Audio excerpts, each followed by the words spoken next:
Hello guys, and welcome back to Reading Club. So today I'm going to read you Harry Potter and the Goblet of Fire, Chapter 28. Chapter 28, The Madness of Mr. Crouch. Harry, Ron, and Hermione went up to the Owlery after breakfast on Sunday to send a letter to Percy, asking, as Sirius had suggested, whether he had seen Mr. Crouch lately. They used Hedwig because it had been so long since she'd had a job. When they had watched her fly out of sight through the Owlery window, they proceeded down to the kitchen to give Dobby his new socks.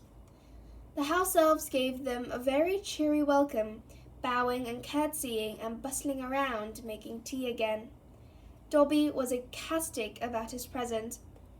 "Harry Potter is too good to Dobby," he squeaked, wiping large tears out of his enormous eyes. "You saved my life with that gilly, Dobby, you really did," said Harry. "No chance of more of those eclairs, is there?" said Ron, who was looking around at the beaming and bowing house elves. "You've just had breakfast," said Hermione irritably, but a great silver platter of eclairs was already zooming toward them, supported by 4 elves. "We should get some stuff to send up to Snuffles," Harry muttered. "Good idea," said Ron. "Give Pig something to do." "You couldn't give us a bit of extra food, could you?" he said to the surrounding elves, and they bowed delightedly and hurried off to get some more. "Dobby, where's Winky?" said Hermione, who was looking around. "Winky is over there by the fire, miss," said Dobby quietly, his ears drooping slightly. "Oh dear," said Hermione as she spotted Winky. Harry looked over at the fireplace too. Winky was sitting on the same stool as last time, but she had allowed herself to become so filthy that she was not immediately distinguishable from the smoke-blackened brick behind her. Her clothes were ragged and unwashed. She was clutching a bottle of butterbeer and swaying slightly on her stool, staring into the fire. As they watched her, she gave an enormous hiccup. "Winky is getting through 6 bottles a day now," Dobby whispered to Harry. "Well, it's not strong, that stuff," Harry said. But Dobby shook his head. "'Tis strong for a house elf, sir," he said. Winky hiccuped again. The elves who had brought the eclairs gave her disapproving looks as they returned to work. "Winky is pinning, Harry Potter," Dobby whispered sadly. "Winky wants to go home. Winky still thinks Mr. Crouch is her master, sir, and nothing Dobby says will persuade her that Professor Dumbledore is her master now." "Hey, Winky," said Harry, struck by a sudden inspiration, walking over to her and bending down. "You don't know what Mr. Crouch might be up to, do you? Because he stopped turning up to judge the Triwizard Tournament." Winky's eyes flickered. Her enormous pupils focused on Harry. She swayed slightly again and then said, Master is stopped coming?" "Yeah," said Harry. "We haven't seen him since the first task. The Daily Prophet's saying he's ill." Winky swayed some more, staring blurrily at Harry. "Master ill?" Her bottom lip began to tremble. "But we're not sure if that's true," said Hermione quickly. "Master is needing his Winky," whimpered the elf. "Master cannot manage all by himself." "Other people manage to do their own housework, you know, Winky," Hermione said severely. "Winky is not only doing his housework for Mr. Crouch," Winky squeaked indignantly, swaying worse than ever and sloping butterbeer down her already heavily stained blouse. "Master is trusting Winky with the most important, the most secret—" "What?" said Harry. But Winky shook her head very hard, spilling more butterbeer down herself. "Winky keeps her master's secrets," she said, mutinously, swaying very heavily now, frowning up at Harry with her eyes crossed. "You is nosing, you is." "Winky must not talk like that to Harry Potter," said Dobby angrily. "Harry Potter is brave and noble, and Harry Potter is not nosy." "He is nosing into my master's private and secret. Winky is a good house elf. Winky keeps her silence. People trying to pry and poke. Winky's eyelids drooped and, suddenly, without warning, she slid off her stool into the hearth, snoring loudly. The empty bottle of butterbeer rolled away across the stone-flagged floor. Half a dozen house elves came hurrying forward, looking disgusted. One of them picked up the bottle. The others covered Winky with a large checked tablecloth and tucked the ends in neatly, hiding her from view.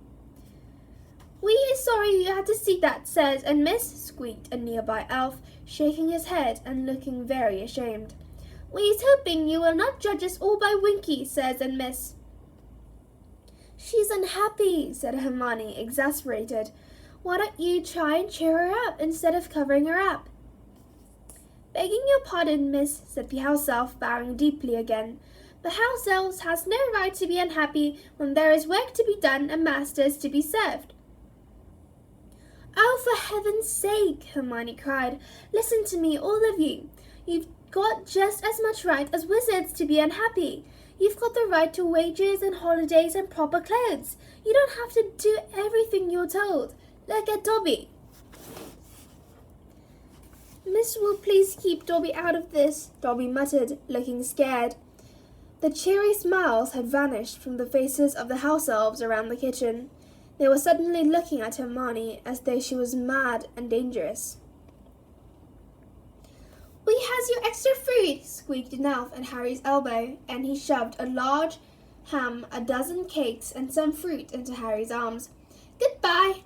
The house elves crowded around Harry, Ron, and Hermione and began shunting them out of the kitchen, many little hands pushing in the smalls of their backs. "Thank you for the socks, Harry Potter," Dobby called miserably from the hearth, where he was standing next to the lumpy tablecloth that was Winky. "You couldn't keep your mouth shut, could you, Hermione?" said Ron angrily as the kitchen door slammed shut behind them. "They won't want us visiting them now. We could have tried to get more stuff out of Winky about Crouch." "Oh, as if you care about that," scoffed Hermione. "You only like coming down here for the food." It was an irritable sort of day after that. Harry got so tired of Ron and Hermione snipping at each other over their homework in the common room that he took Sirius's food up to the Owley that evening on his own. Big Wishton was much too small to carry an entire ham up to the mountain by himself, so Harry enlisted the help of 2 school owls as well.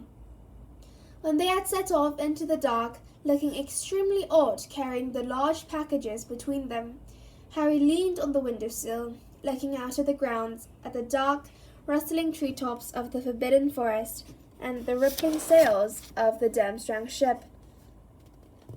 An eagle owl flew through the coil of smoke rising from Hagrid's chimney. It soared toward the castle, around the owlry and out of sight. Looking down, Harry saw Hagrid digging energetically in front of his cabin. Harry wondered what he was doing. It looked as though he were making a new vegetable patch. As he watched, Madame Maxim emerged from the Beauxbatons carriage and walked over to Hagrid. She appeared to be trying to engage him in conversation. Hagrid leaned upon his spade, but did not seem to prolong their talk, because Madame Maxim returned to the carriage shortly afterward. Unwilling to go back to Gryffindor Tower and listen to Ron and Hermione snarling at each other, Harry watched Hagrid digging until the darkness swallowed him and the owls around Harry began to awake, swooshing past him into the night. By breakfast the next day, Ron's and Hermione's bad moods had burnt out, and to Harry's relief, Ron's dark predictions that the house elves would send substandard food up to the Gryffindor table because Hermione had insulted them proved false. The bacon, eggs, and kippers were quite good as usual. When the post owls arrived, Hermione looked up eagerly. She seemed to be expecting something. "Percy wouldn't have time to answer yet," said Ron. "We only sent Hedwig yesterday." "No, it's not that," said Hermione. I've taken out a subscription to the Daily Prophet. I'm getting sick of finding everything out from the Slytherins." "Good thinking," said Harry, also looking up at the owls. "Hey, Hermione, I think you're in luck." A grey owl was soaring down towards Hermione. It hasn't got a newspaper, though," she said, looking disappointed. But to her bewilderment, the grey owl landed in front of a plate, closely followed by 4 barn owls, a brown owl, and a tawny. "How many subscriptions did he take out?" said Harry, seizing Hermione's goblet before it was knocked over by the cluster of owls, all of whom were jostling close to her, trying to deliver their own letter first. "What on earth?" Hermione said, taking the letter from the grey owl, opening it and starting to read. "Oh, really?" she sputtered, going rather red. "What's up?" said Ron. How ridiculous." She thrust the letter at Harry, who saw that it was not handwritten but composed from pasted letters that seemed to have been cut out of the Daily Prophet. "You are a wicked girl. Harry Potter deserves better. Go back where you came from, Muggle." "They're all like it," said Hermione desperately, opening one letter after another. "Harry Potter can do much better than the likes of you. You deserve to be boiled in frog spawn. Ouch." She had opened the last envelope, and yellowish-green liquid smelled strongly of petrol gushed over her hands, which began to erupt in yellow boils. "Undiluted Bobotubapus," said Ron, picking up the envelope gingerly and sniffing it. "Ow!" said Hermione, tears starting in her eyes as she tried to rub the pus off her hands with a napkin. But her fingers were now so thickly covered in painful sores that it looked as though she were wearing a pair of thick, knobbly gloves. "You'd better get up to the hospital wing," said Harry, as the owls around Hermione took flight. "We'll tell Professor Sprout where you've gone." "I warned her," said Ron, as Hermione hurried out of the great hall, cradling her hands. "I warned her not to annoy Rita Skeeter. Look at this one." He read out one of the letters Hermione had left behind. "I've read in Witch Weekly about how you're playing Harry Potter false, and that boy has had enough hardship, and I will be sending you a curse by next post as soon as I can find a big enough envelope." Blimey, she'd better watch out for herself. Hermione didn't turn up for herbology. As Harry and Ron left the greenhouse for their Care of Magical Creatures class, they saw Malfoy, Crabbe, and Goyle descending the stone steps of the castle. Pansy Parkinson was whispering and giggling behind them with her gang of Slytherin girls. Catching sight of Harry, Pansy called, "Potter, have you split up with your girlfriend? Why was she so upset at breakfast?" Harry ignored her. He didn't want to give her the satisfaction of knowing how much trouble the Witch Weekly article had caused. Hagrid, who had told them last lesson that they had finished with unicorns, was waiting for them outside his cabin with the freshest supply of open crates at his feet. Harry's heart sank at the sight of the crates. Surely not another screw hatching. But when he got near enough to see inside, he found himself looking at a number of fluffy black creatures with long snouts. Their front paws were curiously flat, like spades, and they were blinking up at the class, looking politely puzzled at all the attention. "These are nifflers," said Hagrid when the class had gathered around. "You find them down mines mostly. They like sparkly stuff. There you go, look." One of the nifflers had suddenly leapt up and attempted to bite Pansy Parkinson's watch off her wrist. She shrieked and jumped backward. "Useful little treasure detectors," said Hagrid happily. "Thought we'd have some fun with them today. See over there?" He pointed at the large patch of freshly turned earth Harry had watched him digging from the owlery window. "I've buried some gold coins. I've got a prize for whoever picks the niffler that digs up most. Just take off all your valuables and choose a niffler and get ready to send him loose." Harry took off his watch, which he was only wearing out of habit, as it didn't work anymore, and stuffed it into his pocket. Then he picked up a niffler. Its long, It put his long snout in Harry's ear and sniffed enthusiastically. It was really quite cuddly. "Hang on," said Hagrid, looking down into the crate. "There's a spare niffler here. Who's missing? Where's Hermione?" "She had to go to the hospital wing," said Ron. "I'll explain later," Harry muttered. Pansy Parkinson was listening. It was easily the most fun they had ever had in care of magical creatures. The nifflers dived in and out of the patch of earth as though it were water, each scurrying back to the student who had released it and spitting gold into their hands. Ron's was particularly efficient. It had soon filled his lap with coins.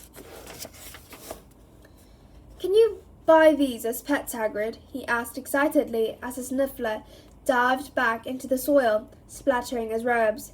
"Your mum wouldn't be happy, Ron," said Hagrid, grinning. "They wreck houses, nifflers. I reckon they nearly got the lot now," he added, pacing around the patch of earth while the nifflers continued to dive. "I only buried 100 coins. Oh, there you are, Hermione." Hermione was walking toward them across the lawn. Her hands were very heavily bandaged and she looked miserable. Pansy Parkinson was watching her beadily. "Well, let's check how you've done," said Hagrid. "Count your coins. And there's no point trying to steal any, Goyle," he added, his beetle black eye narrowed. "His leprechaun gold vanishes after a few hours." Goyle emptied his pockets, looking extremely sulky. It turned out that Ron's niffler had been most successful, so Hagrid gave him an enormous slab of Honeydew chocolate for a prize. The bell rang across the grounds for lunch. The rest of the class set off back to the castle, but Harry, Ron and Hermione stayed behind to help Hagrid put the nifflers back in their boxes. Harry noticed Madame Maxim watching them out of her carriage window. "What have you done to your hands, Hermione?" said Hagrid, looking concerned. Hermione told him about the hate mail she had received that morning and the envelope full of Beaver purse. Don't worry," said Hagrid gently, looking down at her. "I got some of those letters and all after Rita Skeeter wrote about me, Mum. You're a monster and you should be put down. Your mother killed innocent people, and if you had any decency, you'd jump in a lake." "No," said Hermione, looking alarmed.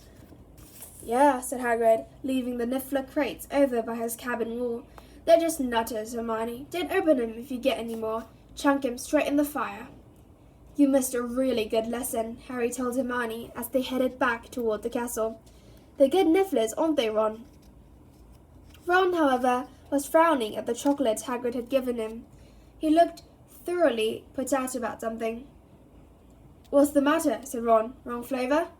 "No," said Ron shortly. "Why didn't you tell me about the gold?" "What gold?" said Harry. "The gold I gave you at the Quidditch World Cup," said Ron. "The leprechaun gold I gave you for my binoculars in the top box. Why didn't you tell me it disappeared?" Harry had to think for a moment before he realized what Ron was talking about. "Oh," he said, the memory coming back to him at last.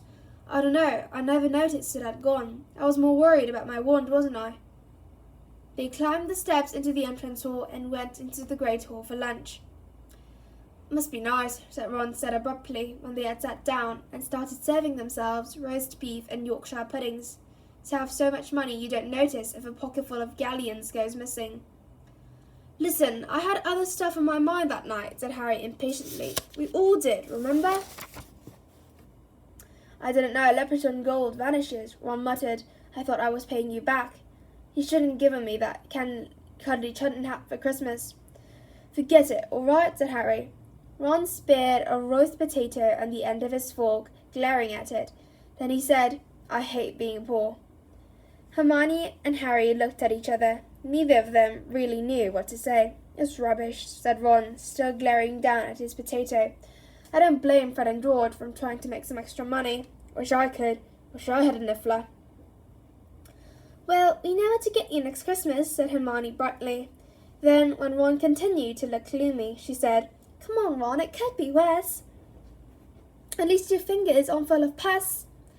Hermione was having a lot of difficulty managing her knife and fork. Her fingers were so stiff and swollen.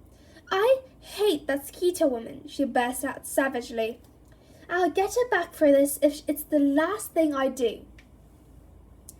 Hate mail continued to arrive for Hermione over the following week, and although she followed Hagrid's advice and stopped opening it, several of her ill wishers sent howlers, which exploded at the Gryffindor table and shrieked insults at her from the whole haughty ear.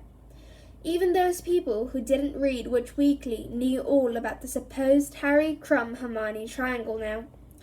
Harry was getting sick of telling people that Hermione wasn't his girlfriend. "It'll die down, though," he told Hermione. "If you just ignore it, people got bored with that stuff she wrote about me last time."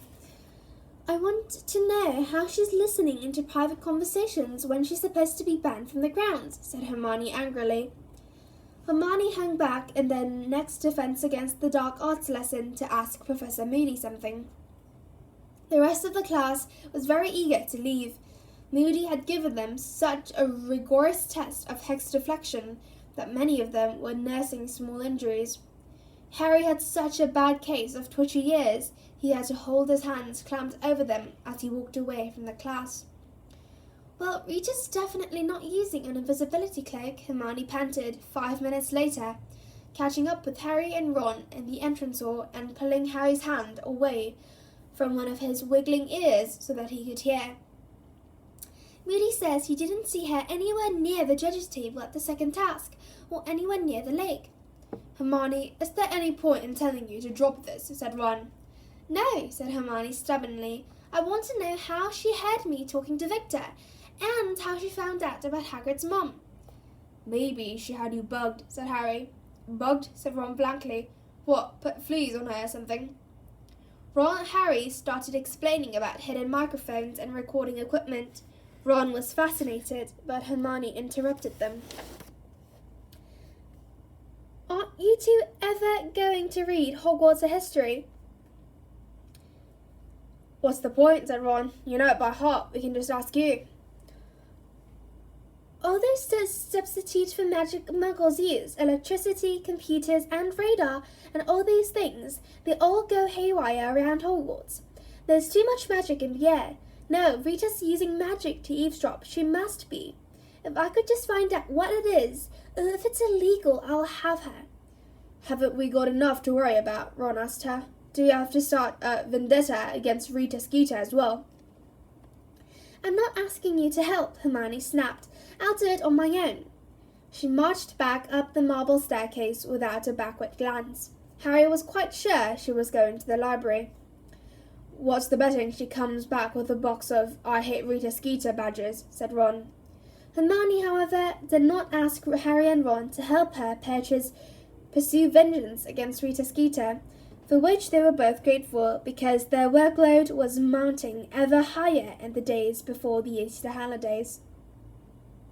Harry frankly marvelled at the fact that Hermione could research magical methods of eavesdropping, as well as everything else they had to do. He was working flat out just to get through all their homework, though he made a point of sending regular food packages up to the cave in the mountain for Sirius. After last summer, Harry had not forgotten what it felt like to be continually hungry. He enclosed notes to Sirius telling him that nothing out of the ordinary had happened and that they were still waiting for an answer from Percy. Hedwig didn't return until the end of the Easter holidays. Percy's letter was enclosed in a package of Easter eggs that Mrs. Weasley had sent. Both Harry's and Ron's were the size of dragon eggs and full of homemade toffee. Hermione's, however, was smaller than a chicken egg. Her face fell when she saw it. "Your mum doesn't read Witch Weekly by any chance, does she, Ron?" she asked quietly. "Yeah," said Ron, whose mouth was full of toffee. "Gets it for the recipes." Hermione looked sadly at the thin egg. "Don't you want to see what Percy's written?" Harry asked her hastily. Percy's letter was short and irritated. "As I am constantly telling the Daily Prophet, Mr. Crouch is taking a well-deserved break. He is sending in regular hours with instructions. No, I haven't actually seen him, but I think I can be trusted to know my own superior's handwriting. I have quite enough to do at the moment without trying to quash these ridiculous rumours. Please don't bother me again unless it's something important. Happy Easter." The start of the summer term would normally have meant that Harry was training hard for the last Quidditch match of the season. This year, however, it was the third and final task, and the trial was a tournament for which he needed to prepare. But he still didn't know what he would have to do. Finally, in the last week of May, Professor McGonagall held him back in Transfiguration. "You are to go down to the Quidditch field tonight at 9 o'clock, Potter," she told him. "Mr. Bagman will be there to tell the champions about the third task." So at 8:30 that night, Harry left Ron and Hermione in Gryffindor Tower and went downstairs. As he crossed the entrance hall, Cedric came up from the Hufflepuff common room. "What do you reckon it's going to be?" he asked Harry as they went together down the stone steps, out into the cloudy night. "Fleur keeps going on about underground tunnels. She reckons we've got to find treasure." "That wouldn't be too bad," said Harry, thinking that he would simply ask Hagrid for a Niffler to do the job for him. He walked down to the dark lawn to the Quidditch stadium, turned through a gap in the stands, and walked out onto the field. "What have they done to it?" Cedric said indignantly, stopping dead. The Quidditch field was no longer smooth and flat. It looked as though somebody had been building long, low walls all over it that twisted and crisscrossed in every direction. "They're hedges," said Harry, bending to examine the nearest one. "Hello there," called a cheery voice. Ludo Bagman was standing in the middle of the field with Crumb and Fleur. Harry and Cedric made their way toward them, climbed over the hedges. Fleur beamed at Harry as he came nearer. Her attitude toward him had changed completely since he had saved her sister from the lake. "Well, what do you think?" said Bagman happily as Harry and Cedric climbed over the last hedge. "Growing nicely, aren't they? Give them a month and Hagrid will have to 20 feet high. Don't worry," he added, grinning, spotting the less than happy expressions on Harry and Hedwig's faces. "You'll have your Quidditch field back to normal once the task is over. Now, I imagine you can guess what we're making here." No one spoke for a moment. Then, "Maze," grunted Crumb. "That's right," said Bagman, "a maze. The third task's really very straightforward. The Triwizard Cup will be placed in the centre of the maze. The first champion to touch it will receive full marks." "We simply have to get through the maze," said Fleur. "There will be obstacles," said Bagman happily, bouncing on the balls of his feet. "Hagrid is providing a number of creatures, then there will be spells that must be broken, or that sort of thing, you know. Now, the champions who are leading on points will get a head start into the maze." Bagman grinned at Harry and Cedric. "Then Mr. Crumb will enter, then Mr. Lacour. But you'll all be in with a fighting chance, depending how well you get past the obstacles. Should be fun, eh?" Harry, who knew only too well the kind of creatures that Hagrid was likely to provide for an event like this, thought it was unlikely to be any fun at all. However, he nodded politely like the other champions. "Very well. If you haven't got any questions, we'll go back up to the castle, shall we? It's a bit chilly." Bagman hurried alongside Harry as they began to wend their way out of the growing maze. Harry had the feeling that Bagman was going to start offering to help again, but just then Crumb tapped Harry on the shoulder. "Can I have a word?"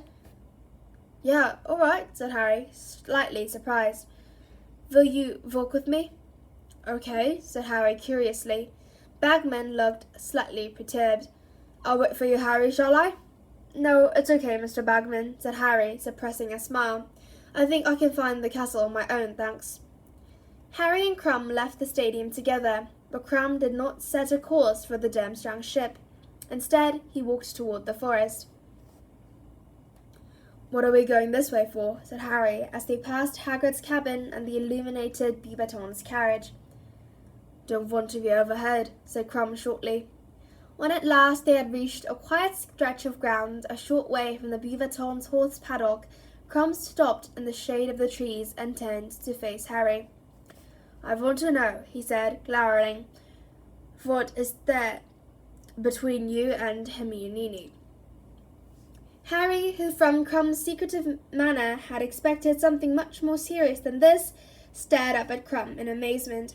"Nothing," he said, but Crumb glowered up at him, and Harry, somehow struck anew by how tall Crumb was, elaborated. "We're friends. She's not my girlfriend, and she never has been. It's just that Skeeter woman making things up." Hermione talks about you very often, said Crumb, looking suspiciously at Harry. Yeah, said Harry, because we're friends. He couldn't quite believe he was having this conversation with Victor Crumb, the famous international Quidditch player. It was as though the 18-year-old Crumb thought he, Harry, was an equal, a real rival. You have not. No, said Harry very firmly. Crumb looked slightly happier. He stared at Harry for a few seconds, then said, You fly very well. I was watching at the first task. Thanks, said Harry, grinning broadly and suddenly feeling much taller himself.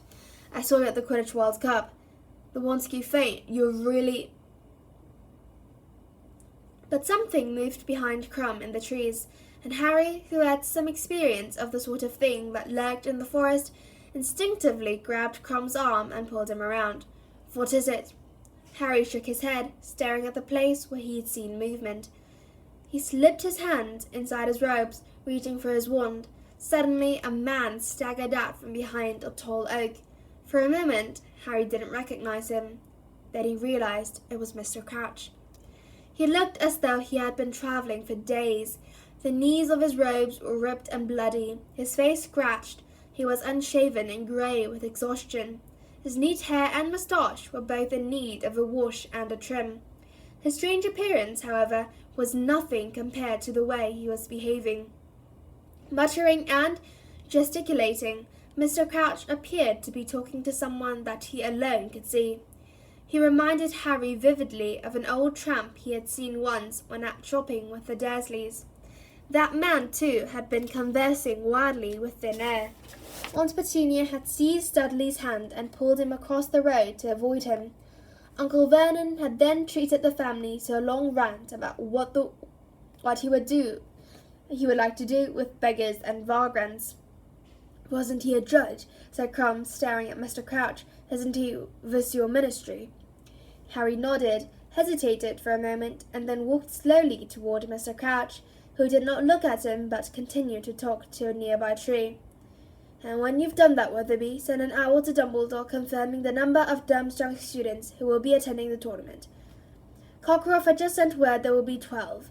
Mr. Crouch, said Harry cautiously, and then send another owl to Madame Maxim because she might want the number of students she's bringing. Now, Cockcroft's made it round a dozen. Do that, Weatherby, will you? Will? Mr. Crouch's eyes were bulging. He stood staring at the tree, muttering soundlessly at it. Then he staggered sideways and fell to his knees. Mr. Crouch, Harry said loudly, are you all right? Crouch's eyes were rolling in his head. Harry looked around at Crumb, who had followed him into the trees and was looking down at Crouch in alarm. What is wrong with him? No idea, Harry muttered. Listen, you'd better go and get someone. Dumbledore, gasped Mr. Crouch. He reached out and seized a handful of Harry's robes, dragging him closer, though his eyes were staring over Harry's head. I need to see Dumbledore. Okay, said Harry. If you get up, Mr. Crouch, we can go up to that. I've done stupid things, Mr. Crouch breathed. He looked utterly mad. His eyes were rolling and bulging, and a trickle of spittle was sliding down his chin. Every word he spoke seemed to cost him a terrible effort. Must tell Dumbledore. Get up, Mr. Crouch, said Harry loudly and clearly. Get up, I'll take you to Dumbledore. Mr. Crouch's eyes rolled forward onto Harry's. Who, you, he whispered. I'm a student at the school, said Harry, looking around at Crumb for some help. But Crumb was hanging back, looking extremely nervous. You're not his, whispered Crouch, his mouth sagging. No, said Harry, without the faintest idea of what Crouch was talking about. Dumbledore's? That's right, said Harry. Crouch was pulling him closer. Harry tried to loosen Crouch's grip on his robes, but it was too powerful. Warn Dumbledore. I'll get Dumbledore if you let go of me, said Harry. Just let go, Mr. Crouch, and I'll get him. Thank you, Weatherby, and when you've done that, I would like a cup of tea. My wife and son will be arriving shortly. We are attending a concert tonight with Mr. and Mrs. Fudge. Crouch was now talking fluently to a tree again, and seemed completely unaware that Harry was there, which surprised Harry so much he didn't notice that Crouch had released him. Yes, my son has recently gained 12 OWLs. Most satisfactory, yes, thank you. Yes, very proud indeed. Now, if you could bring me that memo from the Andormian Minister of Magic, I think I'll have time to draft a response. You stay here with him, Harry said to Crumb. I'll get Dumbledore. I'll be quicker. I know his offices. He is mad, said Crumb doubtfully, staring down at Crouch, who was still grappling to a tree, apparently convinced it was Percy. Just stay with him, said Harry, starting to get up, but his movement seemed to trigger another abrupt change in Mr. Crouch, who seized him hard around the knees and pulled Harry back to the ground. Don't leave me, he whispered, his eyes bulging again. I escaped. Must warn, must tell. See, Dumbledore. My fault. All my fault. Bertha dead. All my fault. My son. My fault. Tell Dumbledore. Harry Potter. The Dark Lord. Stronger. Harry Potter. I'll get Dumbledore if you let me go, Mr. Crouch, said Harry. He looked furiously around at Crumb. Help me, will you? Looking extremely apprehensive, Crumb moved forward and squatted down next to Mr. Crouch. Just keep him here, said Harry, pulling himself free of Mr. Crouch. I'll be back with Dumbledore. Hurry, won't you? Crumb called after him as Harry sprinted away from the forest and up through the dark grounds. They were deserted. Bagman, Cedric, and Fleur had disappeared. Harry tore up the stone steps, through the oak front doors, and up the marble staircase toward the second floor. 5 minutes later, he was hurtling toward a stone gargoyle standing halfway along an empty corridor. Lemon drop, he panted at it. This was the password to the hidden staircase to Dumbledore's office, or at least it had been 2 years ago. The password had evidently changed, however, for the stone gargoyle did not spring to life and jump aside, but stood frozen, glaring at Harry malevolently. Move! Harry shouted at it. Come on! But nothing at Hogwarts had ever moved just because he shouted at it. He knew it was no good. He looked up and down the dark corridor. Perhaps Dumbledore was in the staff room. He started running as fast as he could toward the staircase.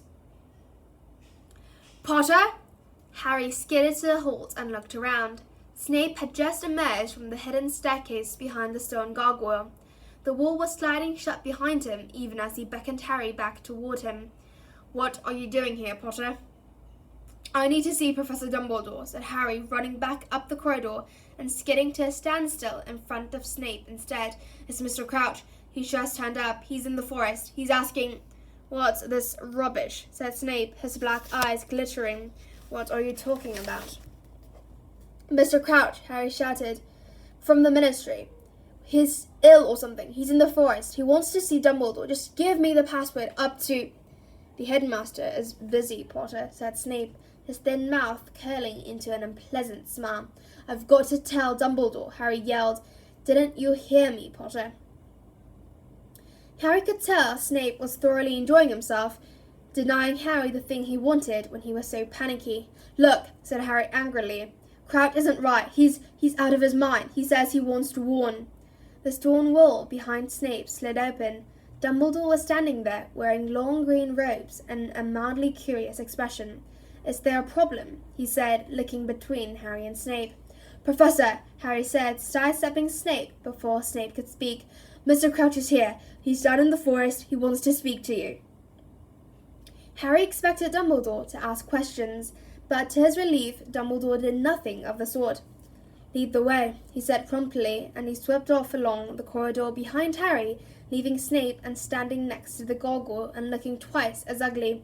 What did Mr. Crouch say, Harry? Said Dumbledore as they walked swiftly down the marble staircase.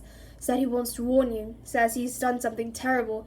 He mentioned his son and Bertha Jorkins and Voldemort. Something about Voldemort getting stronger.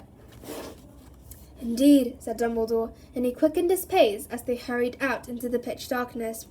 He's not acting normally, Harry said, hurrying along beside Dumbledore. He doesn't seem to know who he is. He keeps talking like he thinks Percy Weasley's there, and then he changes and says he needs to see you. I left him with Victor Crumb. "You did?" said Dumbledore sharply, and he began to take longer strides still, so that Harry was running to keep up. "Do you know if anyone else saw Mr. Crouch?" "No," said Harry. "Crumb and I were talking. Mr. Bagman had just finished telling us about the third task. We stayed behind, and then we saw Mr. Crouch coming out of the forest." "Where are they?" said Dumbledore, as the Beauxbatons' carriage emerged from the darkness. "Over here," said Harry, moving in front of Dumbledore, leading the way through the trees. He couldn't hear Crouch's voice anymore, but he knew where he was going. It hadn't been much past the Beauxbatons' carriage, somewhere around here. "Victor!" Harry shouted. No one answered. "They were here," Harry said to Dumbledore. "They were definitely somewhere around here." "Loomis," Dumbledore said, lightening his wand and holding it up. Its narrow beam travelled from black trunk to black trunk, illuminating the ground, and then it fell upon a pair of feet. Harry and Dumbledore hurried forward. Crumb was sprawled on the forest floor. He seemed to be unconscious. There was no sign at all of Mr. Crouch. Dumbledore bent over Crumb and gently lifted one of his eyelids. "Stunned," he said softly. His half-moon glasses glittered in the warm-light as he peered around at the surrounding trees. "Should I go and get someone?" said Harry. "Madame Pomfrey?" "No," said Dumbledore swiftly. "Stay here." He raised his wand into the air and pointed it in the direction of Hagrid's cabin. Harry saw something silvery dart out of it and streak away through the trees like a ghostly bird. Then Dumbledore bent over Crumb again, pointed his wand at him, and muttered, "Renovate." Crumb opened his eyes. He looked dazed.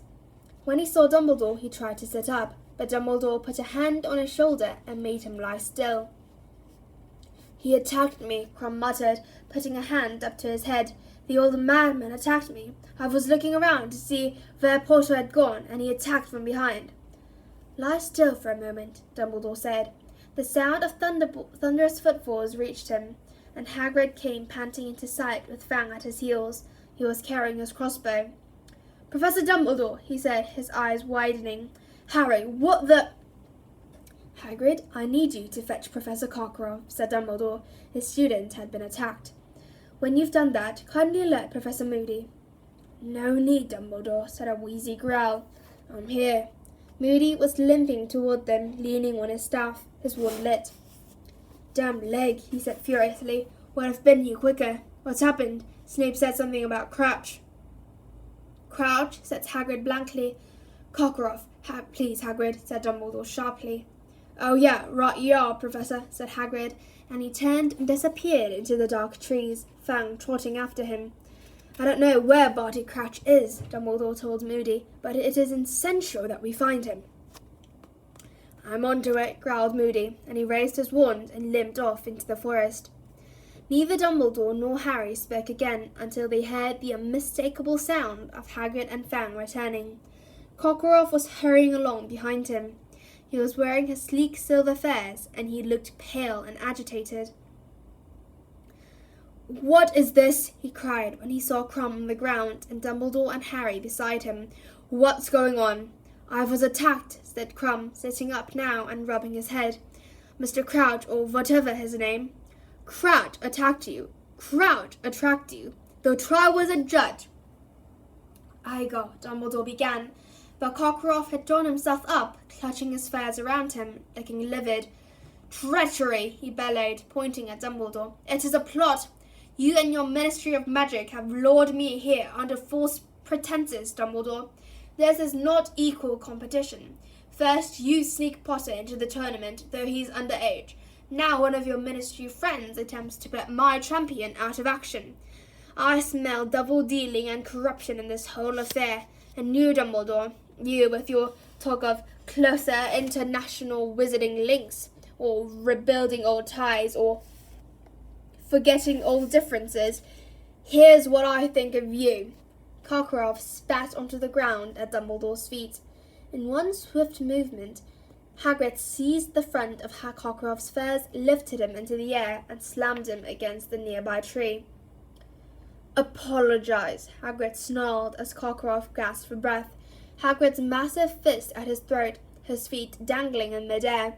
"Hagrid, no!" Dumbledore shouted, his face flashing. Hagrid removed the hand pinning Cockcroft to the tree, and Cockcroft slid all the way down the trunk and slumped in a huddle at its roots. A few twigs and leaves showered down upon his head.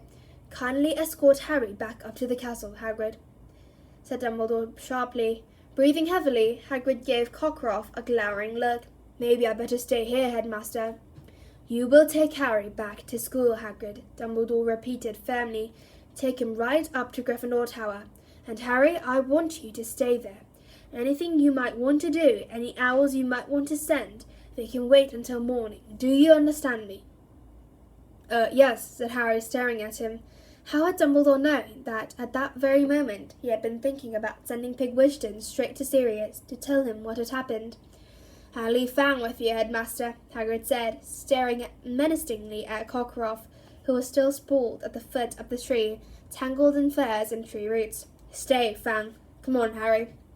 They marched in silence past the Beauxbatons' carriage and up toward the castle. "How dare he?" Hagrid growled as they strode past the lake. "How dare he accuse Dumbledore? Like Dumbledore do anything like that? Like Dumbledore want you in the tournament in the first place? Worried? I don't know when I've seen Dumbledore more worried than he's been lately. And you," Hagrid suddenly said angrily to Harry, who looked up at him, taken aback. "What are you doing, wandering off with Ruddy Crumb? He's from Durmstrang, Harry. Could have jinxed you right there, couldn't he? Hasn't Moody taught you nothing? Imagine letting him lull you off your own." "Crumb's all right," said Harry as they climbed the steps into the entrance hall. "He wasn't trying to jinx me. He just wanted to talk about Hermione." "I'll be having a few words with her and all," said Hagrid grimly, stomping up the stairs. "The less you have to do with these foreigners, the happier you'll be. You can't trust any of them." "You were getting on right with Madame Maxim," Harry said, annoyed. "Don't you talk to me about her," said Hagrid, and he looked quite frightening for a moment. "I've got her number now. Trying to get back me in good books, trying to get me to tell her what's coming in the third task. Ha! You can't trust any of them." Hagrid was in such a bad mood, Harry was quite glad to say goodbye to him in front of the fat lady.